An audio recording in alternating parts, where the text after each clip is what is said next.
औज़ुबिल्लाहि मिनश्शैतानिर्रजीम बिस्मिल्लाहिर्रहमानिर्रहीम। आज के कुछ अखबारात में एक खबर शाये हुई है कि वक्फ बोर्ड ने कोकापेट की इंतहाई कीमती समझे ज़मीन जो ख़बरस्तान की थी, उस ख़बरस्तान की ज़मीन को एक स्टार होटल के मैनेजमेंट को लीज पर दिया है और लीज पर यह कहते हुए दिया है कि इससे वक्फ बोर्ड की आमदनी बढ़ेगी। कितनी आमदनी बढ़ेगी? महीना 50,000 रुपये की आमदनी बढ़ेगी। कोकापेट के ख़बरस्तान का मसला, फिर उसके साथ अफजलगंज में हज़रत जानुल्लाह शाह रहमतुल्लाह अलैह का जो ख़बरस्तान है, उस ख़बरस्तान पर भी कमर्शियल कॉम्प्लेक्स बनाने का समझिए रेजोल्यूशन वक्फ बोर्ड ने पास किया है। बड़ी हैरत की बात है कि ख़बरस्तानों का बहुत बड़ा मसला शहर हैदराबाद में है और लैंड ग्रैबर्स ख़बरस्तानों की ज़मीन पर कब्ज़ा कर रहे हैं, जिससे कई मसाइल पैदा हुए हैं। और ख़बरस्तान की ज़मीन इंतहाई समझिए कि शरीयत के एतबार से ख़बरस्तान की ज़मीन बहुत समझिए कि अहम होती है और वहाँ पर हत्ता के मस्जिद बनाने के लिए भी बहुत सारे प्रोसेस को गुजार कर मस्जिद बनाई जा सकती है। ख़बरस्तान पर कोई तामीर नहीं की जा सकती और ख़बरस्तान की ज़मीन को वक्फ बोर्ड ने एक स्टार होटल के रेस्टोरेंट के लिए दिया और वो भी समझिए कि सिर्फ मंथली 50,000 रुपये की आमदनी होगी। वक्फ बोर्ड खुदारा ये बताए कि 50,000 रुपये की आमदनी से वक्फ बोर्ड को कितना फ़ायदा होगा। अब वक्फ बोर्ड ख़बरस्तानों की ज़मीनों को बेचने के ऊपर आ गया है और ये वो वक्फ बोर्ड है जिसके पूरे टर्म में अगर आप देखेंगे तो वक्फ बोर्ड ने कोई डेवलपमेंट का काम नहीं किया है। हत्ता कि आपको ज़रा मैं पुराना समझिए कि पीछे लेकर जाऊं कि आज से 6-8 महीने पहले एक मुस्लिम मैयत को शमशान घाट में दफन किया गया था और दफन सिर्फ इस वजह से किया गया था कि ख़बरस्तान के जो मुतवल्ली हैं, 5 कब्रस्तानों के मुतवल्ली, उन्होंने ज़मीन देने से इनकार किया था कि ये हमारे पास की मैयत नहीं है, हम इसको ज़मीन नहीं देते। उस पर तहरीक मुस्लिम शब्बान ने शदीद एहतजाज किया था और हत्ता के उस मैयत को निकाल कर हम समझिए मुस्लिम कब्रस्तान में तदफीन करने के सारे मसाइल भी तय कर लिए थे और उस सिलसिले में वक्फ बोर्ड ने कोई ताउन नहीं किया था और उस वक्त ये एक बहुत बड़ा मसला बन गया था। वक्फ बोर्ड इस पूरे मसले पर ताउन नहीं किया। मुस्लिम मैयतों को शमशान घाटों में शमशान घाट में तदफीन कर दिया गया, लेकिन वक्फ बोर्ड टस से मस नहीं हुआ। जब मैं वक्फ चेयरमैन से पूरा डेलीगेशन हमारा जाकर बात किया तो जब बात होती है तो वक्फ बोर्ड चेयरमैन बड़ी बड़ी बातें करते हैं कि मैं एक्शन लूंगा, ऐसा करूंगा, अल्लाह की कसम फला, ये वक्फ का मसला है, ये है, मैं पानी नहीं पीता, मैं समझिए कि यहाँ पर एक चाय नहीं पीता, मैं पानी का रवादार नहीं हूं। ये सारी बातें वक्फ बोर्ड चेयरमैन मोहम्मद सलीम कहते हैं। आप पानी नहीं पीते होंगे, आप तनख्वाह नहीं लेते होंगे, आपके पानी नहीं पीने, तनख्वाह नहीं लेने से वक्फ बोर्ड को कोई बड़ा फायदा नहीं होता। वक्फ बोर्ड पर जो लैंड ग्रैबर्स हैं, जो गाजिबाना तौर पर कब्जे किए हुए हैं, उसको बचाना आपकी जिम्मेदारी।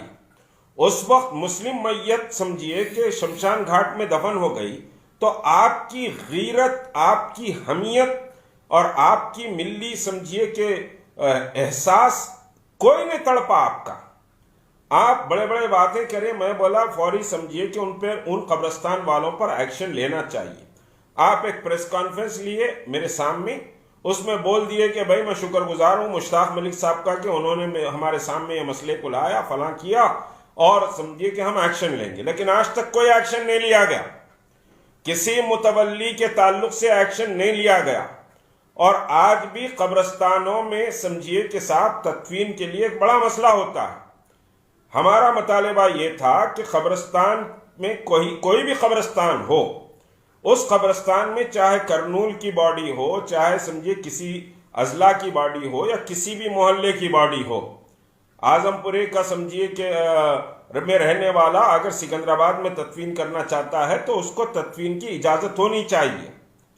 उन्होंने कहा कि फ्री ऑफ कास्ट होनी चाहिए। मैं खुद उस वक्त बोला कि अहमखाना बात होगी, क्योंकि समझिए कि जो कब्रिस्तान हैं वो समझिए वक्फ अलल औलाद भी बहुत सारे कब्रिस्तान हैं।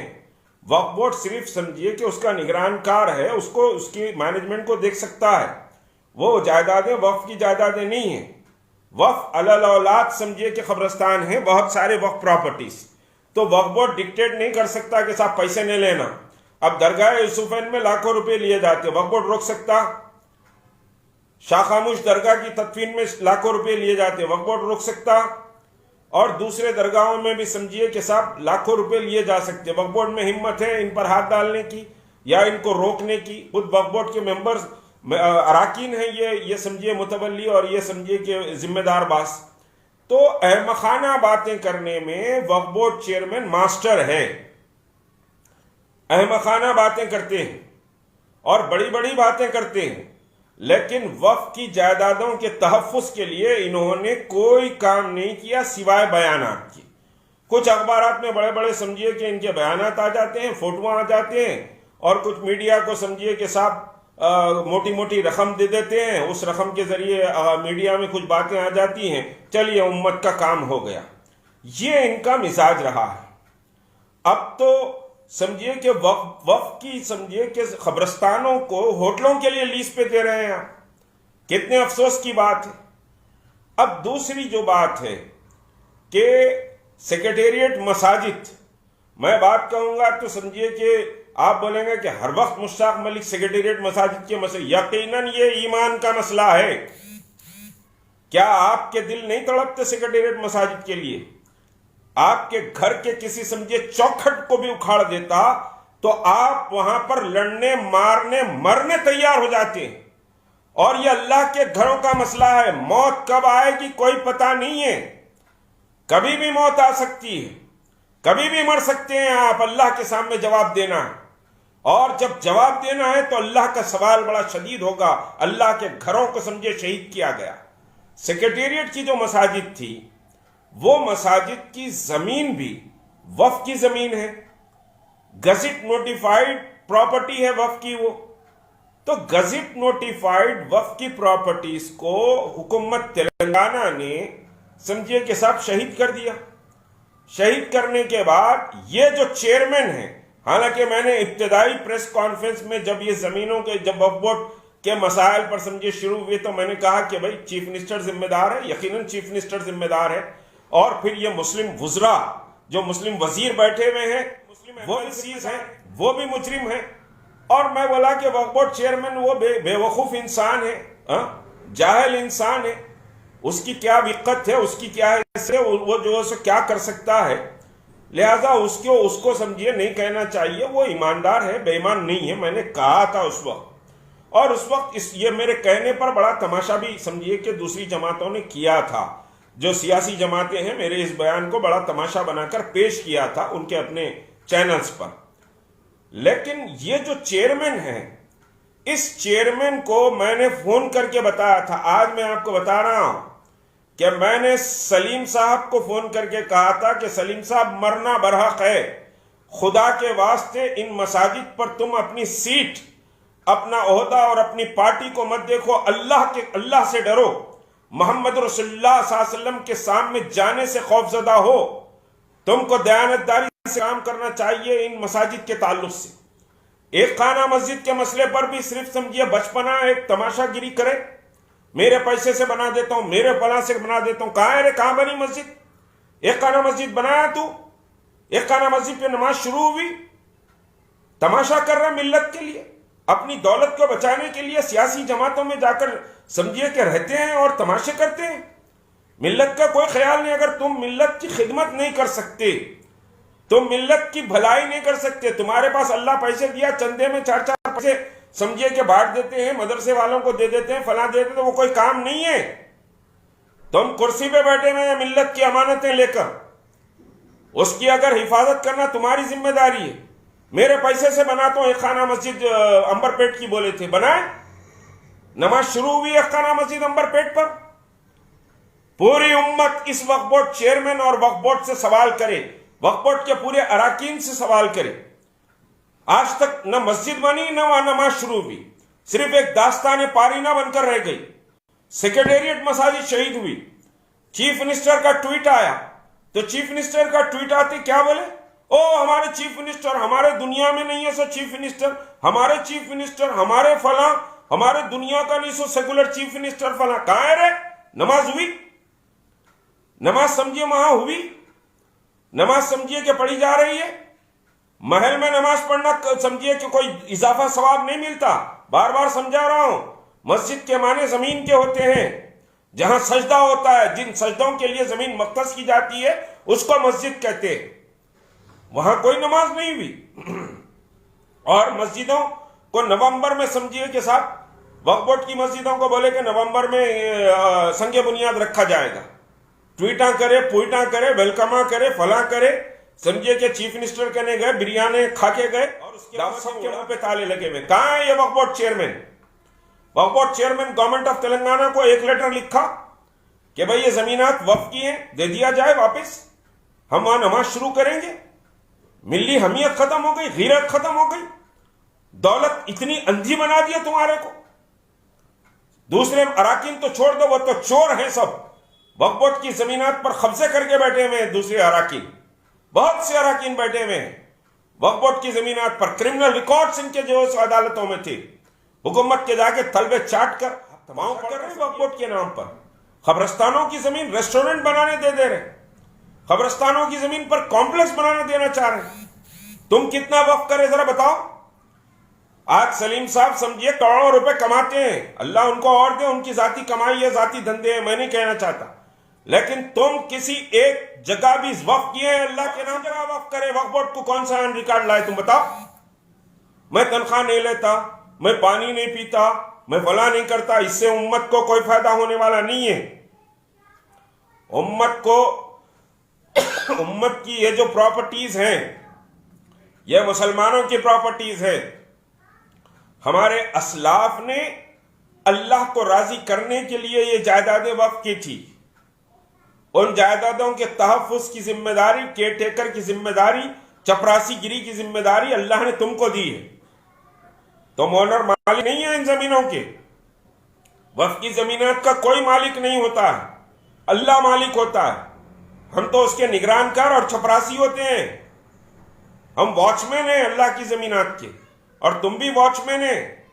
तुम कोई समझिए का मालिक नहीं होता। उठाकर आप लीज पे दे रहे खबरस्तानों की जमीन को, तमाशा कर रहे हैं। तो ये जो अमल वक्फ बोर्ड का है, और ये वक्फ बोर्ड के अमल में बहरहाल वक्फ बोर्ड की जो तबाही है, लैंको हिल्स का क्या हुआ? लैंको हिल्स की जमीन वैसी आज फंसी हुई है, हजारों करोड़ रुपए सुप्रीम कोर्ट में फंसा हुआ है। यही गवर्नमेंट ऑफ तेलंगाना थी जो ये बोली थी कि यही चीफ मिनिस्टर बोले थे, आज जबान खोलो ना महमूद अली, आज जबान खोलो मोहम्मद सलीम, जबान तो खोलो। चीफ मिनिस्टर ने कहा था लैंको हिल्स की जायदाद वापस लूंगा, नहीं तो उसकी आमदनी वक्फ बोर्ड को दिलाऊंगा। कहां है रे? कहां है जायदाद वापिस? आज समझिए कि मेरा दिल जल रहा कि खबरस्तानों को होटल के लिए आप बनाने दिए। इंतहाई अफसोस और शर्म की बात। और तुमसे मुहासेबा किया जाएगा, बहुत शदीद मुहासेबा होगा। इसके खिलाफ एक बड़ी मुहिम चलेगी। और सेक्रेटेरिएट की मसाजिद पर भी जो मुजरिमाना खामोशी वक्फ बोर्ड की है, एक एक वक्फ बोर्ड रुकन और चेयरमैन को समझिए कि उसका मुहासेबा होगा। और वक्त आएगा तो समझिए कहूंगा कि मुसलमान इनका सोशल बाइकाट करें। अल्लाह के घरों का सौदा करती है। अभी आप नहीं कह रहे, अल्लाह के घरों का सौदा कर रहे हैं अपने जलील दुनिया के हकीर मफादात के लिए, जलील ओहदों के लिए, जो सबको छोड़कर जाना पड़ेगा। उसके लिए तुम समझिए कि साहब अल्लाह के घरों का सौदा करते हैं, अल्लाह के घरों के मसले पर अपनी जबानों को ताले डाल के रखते हैं। आज तक सेक्रेटेरिएट की मसाजिद के मसले पर समझिए कि आपने हुकूमत को एक लेटर नहीं लिखा कि यह मसाजिद की जमीन हमको दे दी जाए। क्यों? वक्फ की जमीन नहीं है, उसके गजट नोटिफिकेशंस नहीं है, खामोश क्यों है आप? क्यों खामोश है फरीद साहब? एमएलसी हैं, साबिका मिनिस्टर है टीआरएस में, क्यों खामोश है शकील समझिए कि एमएलए? क्यों खामोश है फारूक? क्यों खामोश है? और ये जो चेयरमैन हैं, ये जो उर्दू एकेडमी का चेयरमैन ठव्वा है, उर्दू को पूरा बर्बाद कर रहा है, समझिए कि यूनाइटेड फोरम बनाकर टीआरएस की तारीफ करे ना। क्यों आज सेक्रेटेरिएट मसाजिद पर आवाज नहीं उठा रहे? क्यों सेक्रेटेरिएट मसाजिद के ऊपर बात नहीं कर रहे? ये रहीमुद्दीन अंसारी क्यों सवाल नहीं कर रहा? लहक लहक कर समझिए कि चीफ मिनिस्टर के पास गए थे। तुमको गीरत नहीं है कि तुम जो ओहदों से चिमट कर बैठे, मसाजिद की शहादत के बाद ओहदों से चिमट कर बैठे। चीफ मिनिस्टर साहब ने बोल दिया मस्जिद बन गई, मस्जिद का संगे बुनियाद रखेंगे, 3 साल के बाद वहां पर समझिए कि मस्जिद तामीर होंगी, वो भी संगे बुनियाद रखने के बाद अगर तामीर ईमानदारी से कराए तो 3 साल लगेंगे, तो 3 साल तक नमाज नहीं होगी, 3 साल तक सजदे नहीं होंगे। इसका जवाब कौन देगा? तुम देंगे? इसका जिम्मेदार कौन रहेगा? क्या ये उलमा रहेंगे जिम्मेदार? कौन जवाब देगा? बहैसियत मुसलमान, बहैसियत समझिए कि अल्लाह ने जो मुकाम और जो खिदमत का मौका दिया, मैं समझता हूं कि अल्लाह का ने मुझे भी जवाब देना है, मेरे एक कारकुन को, मेरे एक साथी को जवाब देना है। इस वजह से जिद्दोजहद कर रहा हूं, इस वजह से आवाज बुलंद कर रहा हूं। कोई मुझे तुम्हारे ओहदे की या तुम्हारे मराहत की मुझे कोई जरूरत नहीं। ओहदे हासिल करना रहता तो कभी क्या हासिल करता। तहरीक मुस्लिम शब्बान के प्लेटफॉर्म पर विश्वनाथ प्रताप सिंह आया था जो वजीर आजम था। तहरीक मुस्लिम शब्बान के प्लेटफॉर्म पर एनटी रामाराव आया था जो रियासत का समझिए कि चीफ मिनिस्टर था। हम इख्तिदार की चौखट पर नहीं गए, इख्तिदार हमारे स्टेज पर आया है। किधर बात कर रहे हैं इख्तिदार की? आगे से बढ़ के कैबिनेट मिनिस्टर खाली में चैम्बर में जाता तो उठ के खड़े हो जाते थे, क्योंकि 1 पैसे का किसी का रवादार नहीं हूं। पूरी दयानतदारी और ईमानदारी से मैंने खिदमत की। कोई समझिए कि हुकूमत से डील और हुकूमत से वो नहीं किया। कई मिनिस्टर्स बोलते थे कि अरे आप कुछ समझिए कि साहब फला कर लीजिए, फला कर लीजिए, मुझे जरूरत नहीं है। मैं अपनी फकीरी में समझिए कि जिंदा हूं। मैं अपनी गरीबी में नाम पैदा करना चाहता हूं। मैं इकबाल के समझिए कि उस शेर के ऊपर चलना चाहता हूं कि गरीबी में नाम पैदा कर, नए सुबह शाम पैदा कर। यह समझिए कि हुकूमत के दलाल, हुकूमत की जूतियां चाटने वाले मसाजिद के ऊपर खामोश बैठे हुए। मुझे हैरत होती है कि ईमान का क्या हो गया? क्या इनको मरना नहीं है? क्या इनकी मिल्ली हमियत या गीरत बाकी नहीं रही? थोड़ा तो दीन बाकी होगा। हमारे असहाबे नबी करीम सल्लल्लाहु अलैहि वसल्लम ने कुर्बानियां दी हैं, अपना खून इस जमीन पर गिराया है, तभी तक ये दीन समझिए तुम तक पहुंचा है। ये महलों में बैठकर दीन हम तक नहीं आया। ये समझिए कि दावतें उड़ाते हुए या हुकूमत की चलबे चाटते हुए रहने से समझिए कि दीन हम तक नहीं पहुंचा। बड़ी कुर्बानियां दी हैं असहाबे नबी करीम सल्लल्लाहु अलैहि वसल्लम ने, औलिया इकराम ने, ताबाइन ने, तबा ताबाइन ने। शुहदा की एक बड़ी लिस्ट है इन कुर्बानियों की। उस सब की कुर्बानियों का नतीजा है कि दीन हम तक आया है, और इस दीन की हिफाजत की जिम्मेदारी बहैसियत मुसलमान हर एक पर आयद होती है। जो भी मेरी बात सुन रहा है उस पर आयद होती है यह जिम्मेदारी कि दीन की और अल्लाह के घरों की हिफाजत करे और अल्लाह के कलाम की बेहुरमती करने वालों से सवाल करे पूरी ताकत से। यह सवाल तक नहीं करके आए। हुकूमत के चीफ मिनिस्टर करने गए, यह समझिए कि सियासी गुरबे और उलमा मशाइखीन सब गए चीफ मिनिस्टर के पास। यह नहीं पूछा कि हमारी कुरान की बेहुरमती क्यों की तुमने जुर्रत कैसा की कुरान की बेहुरमती करने पर। एक कुरान की बेहुरमती करने पर फ्रांस में समझिए कि साहब क्या वाकया हुआ।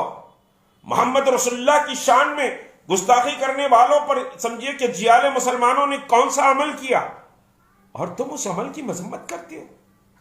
तुम उन शहादतों की मजम्मत करते हो, उन जियाले मुसलमानों की कंडम करते हो। अफसोस है ईमान पर, किस कदर दुनिया दाखिल हो गई है। बहरहाल वक्फ बोर्ड ने जो हरकत की है, खबरस्तान पर होटल बनाने की, लीज पर देने की, उस लीज को फौरी कैंसिल करे।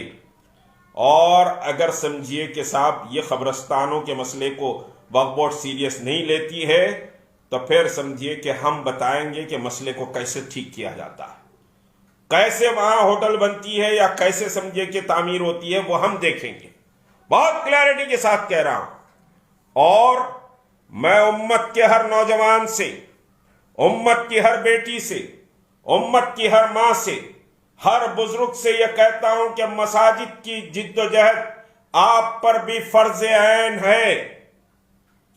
24 तारीख तक हमने हुकूमत को मोहल्लत दी है। इस सिलसिले में चीफ सेक्रेटरी को लेटर पहुंचा दिया गया है। हमारा डेलीगेशन मिलने के लिए गया था, चीफ सेक्रेटरी मौजूद नहीं थे, मुलाकात नहीं हुई। चीफ सेक्रेटरी के स्पेशल ऑफिस, स्पेशल पीए को लेटर दे दिया गया। एंडोर्समेंट हमारे पास मौजूद है। जीएडी डिपार्टमेंट में लेटर दे दिया गया है कि 24 जनवरी से पहले सेक्रेटेरिएट की मसाजिद पर नमाज कायम कर दी जाए। मुश्ताक मलिक यह नहीं कह रहा है कि साहब वो खुद जाकर नमाज पढ़ेगा, आप नमाज कायम कर दीजिए। 4 आदमी वहां नमाज पढ़ ले दोनों मसाजिद में, बस नमाज वहां कायम हो जाए।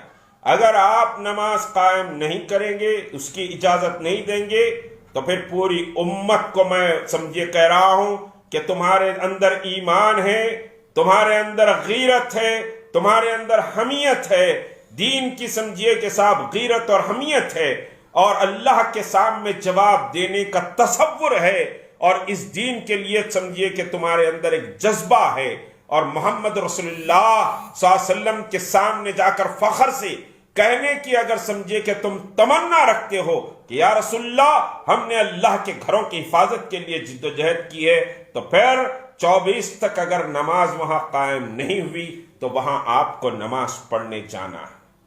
आपको 24 तारीख को नमाज पढ़ने जाना है। हुकूमत से डरने की जरूरत नहीं है।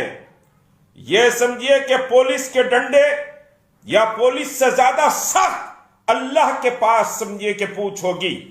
अल्लाह के पास उससे ज्यादा सख्त मामलात होंगे। इस दुनिया को और इस दुनिया की मोहब्बतों और उसकी लज्जतों को भूलकर अल्लाह की रजा के लिए, अल्लाह के घरों को बचाने के लिए, अल्लाह के घरों को सजदों से सजाने के लिए आपको 24 तारीख की मोहल्लत हमने दी है। 24 तारीख तक अगर नमाज कायम नहीं होती है तो तमाम माओं से, फिर एक बार कह रहा हूं, तमाम बहनों से, तमाम नौजवानों से, बुजुर्गों से, बूढ़ों से मैं दरख्वास्त करूंगा कि वो अल्लाह के घरों की जमीन को सजदों से सजाने के लिए निकले। आपका नियत करके निकलना ही सवाब होगा। हर कदम आपका सवाब में शामिल होगा। हर कदम समझिए कि अल्लाह आपको जन्नत की तरफ ले जाएगा उन कदमों के बस। तो ये बात तय है। वक्फ बोर्ड अपने आप को सुधार ले। वक्फ बोर्ड अगर अपने आप को नहीं सुधारता है और वक्फ बोर्ड समझिए वक्फ प्रॉपर्टीज के तहफ्फुज में सिर्फ ज़बानी जमा खर्च करता है और कब्रस्तानों की जमीन को लीज पर देता है होटलें बनाने के लिए, यह नाकाबिले बर्दाश्त है। वक्फ बोर्ड अपने आप को रेक्टिफाई कर ले और सेक्रेटेरिएट की मसाजिद के लिए आप पहली फुर्सत में हुकूमत को लेटर लिखें कि ये जमीनात वापस करें। अगर आप हुकूमत को लेटर नहीं लिखेंगे तो आपकी कुर्सी को उखाड़ कर फेंक दिया जाएगा। आपको उस कुर्सी पर बैठने की इजाजत नहीं दी जाएगी, चाहे वो कोई भी बड़े से बड़े रुतबे का समझिए कि मेंबर हो। वक्फ बोर्ड में वो बाकी नहीं रह सकेगा। वो हालात हम पैदा कर देंगे। आपकी जिम्मेदारी है। वक्फ की जमीनात थी, सेक्रेटेरिएट मसाजिद की जमीनात वक्फ की जमीनात है, और तुम तमाशा देखते हुए वक्फ की जमीनात पर करोड़ों रुपया समझिए कि हराम का खाते हुए बैठेंगे तो हम तमाशा नहीं देखेंगे। यह अल्लाह का पैसा है, यह उम्मत का पैसा है।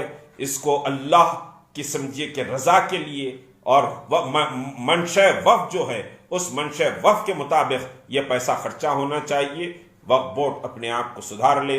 अल्लाह रब्बुल इज्जत हम में इत्तेहाद, हम में इत्तेफाक, हम में ईमानी जोश, ईमानी वलवला और हुर्रियत जो हमारे अंदर है, अल्लाह उसको और जिला बख्शे। व आखिर दाना अनिल हम्दुलिल्लाहि रब्बिल आलमीन। अस्सलामु अलैकुम व रहमतुल्लाहि व बरकातुहू।